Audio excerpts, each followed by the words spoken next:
Yo, what is up, guys? Bradley Walker here, coming at you with part 6 of our educational playlist, going to break down the history of Forex today for you guys. If this is the first video that you are seeing, be sure to go back and check out our previous videos as well in this educational playlist, as well as some other content that we have on our YouTube channel and other platforms. Definitely like, comment, subscribe, hit that notification bell, and definitely leave a comment in the some feedback in the comment section. Let us know other videos that you guys would like us to come out with. A lot of content is coming, free courses, paid courses, one-on-one sessions, live trading sessions. So definitely follow us on this journey. Stay tuned. A lot of fire is coming, guys. All right, thanks guys for coming back to our next video, the 8-part series number 6 on the history of Forex. Very interesting, informational video. All right, so like we were saying, guys, we're going to break down the Forex trading history, which we find super important. A lot of times history repeats itself, so looking back at past events to make sure that you kind of know what could happen in the future is definitely good. Learn from the past, act in the present. That way you can prepare for the future. So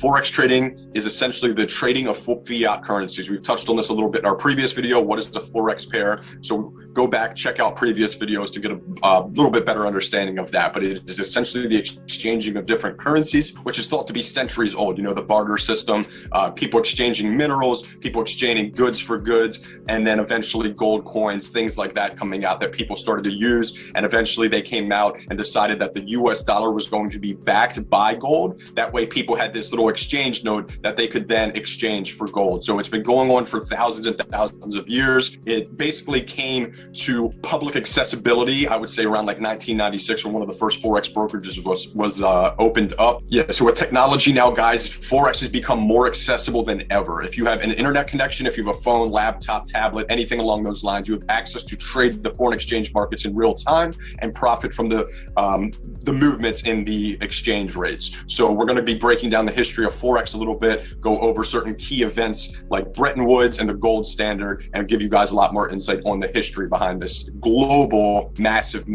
liquid market. Okay, guys, it first started around 6000 BC. Mesopotamian tribes were exchanging salt and spices basically as currency and exchanging minerals and things of that sort.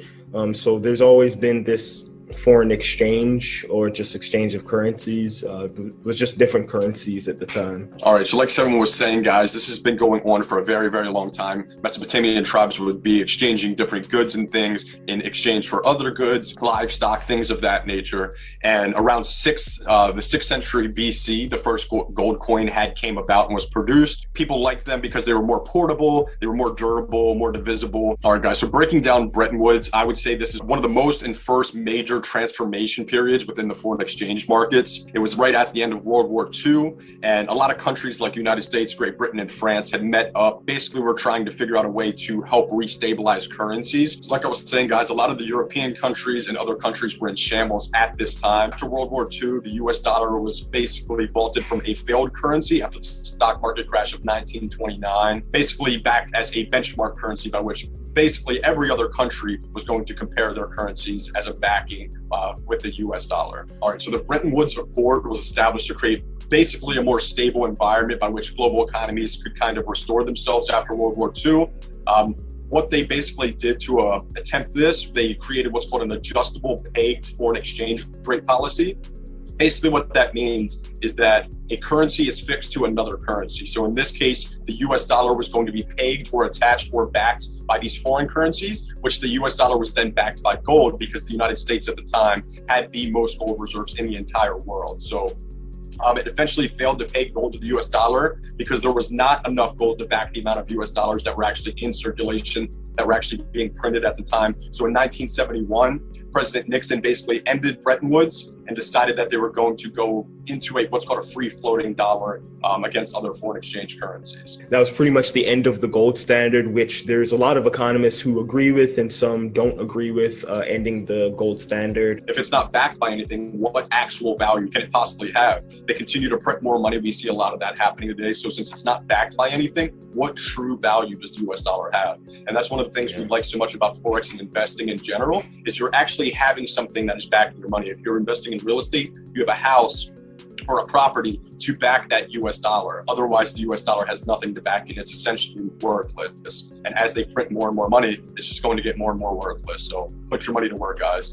And it's definitely like, it doesn't matter what happens with these currencies or gold. With Forex, amazing thing about it, we can always trade and make money despite the ups and downs of any of these currency pairs. Another little fact, when this gold standard was signed in, it might have been in the 40s, it was like $38 an ounce for gold. And if you look at gold, we trade gold all the time. Right now, it's at like $17.40. Yeah. So it's went up quite a bit since then.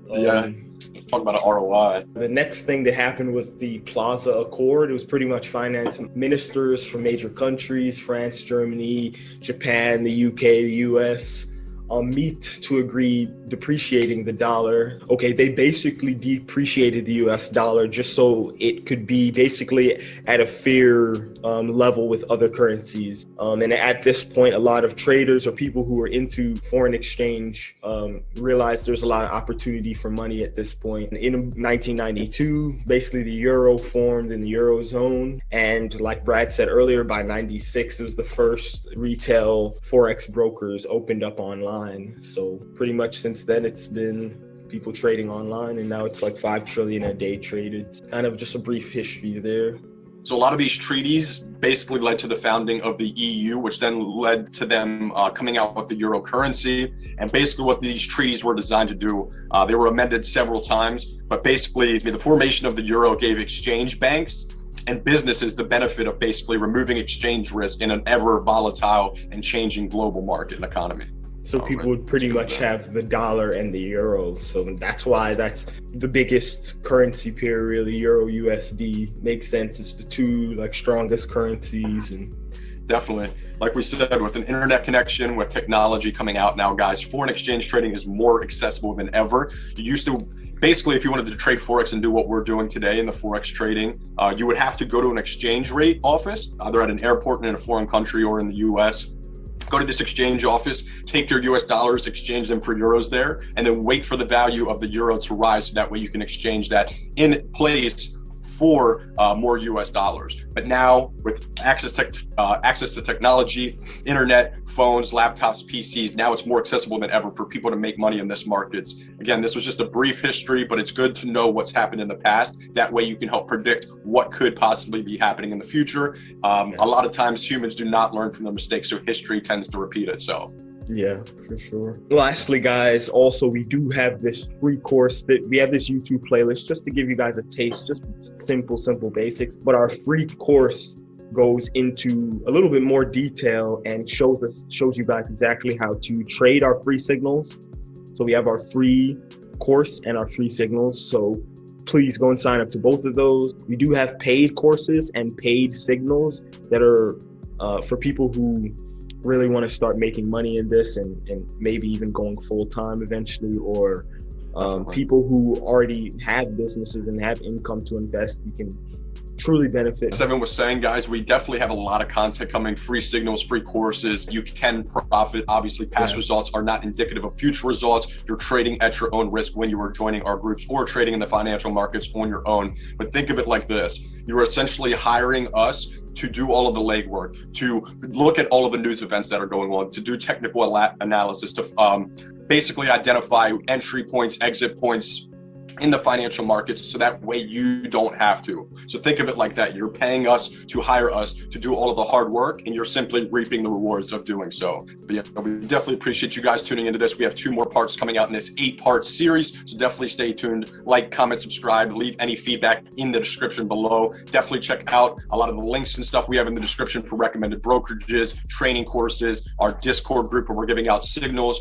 one-on-one content coming, live trading sessions, a lot of fires coming to us. Definitely follow us on other social media platforms. Definitely stay tuned. A lot more fires coming. Thanks for joining.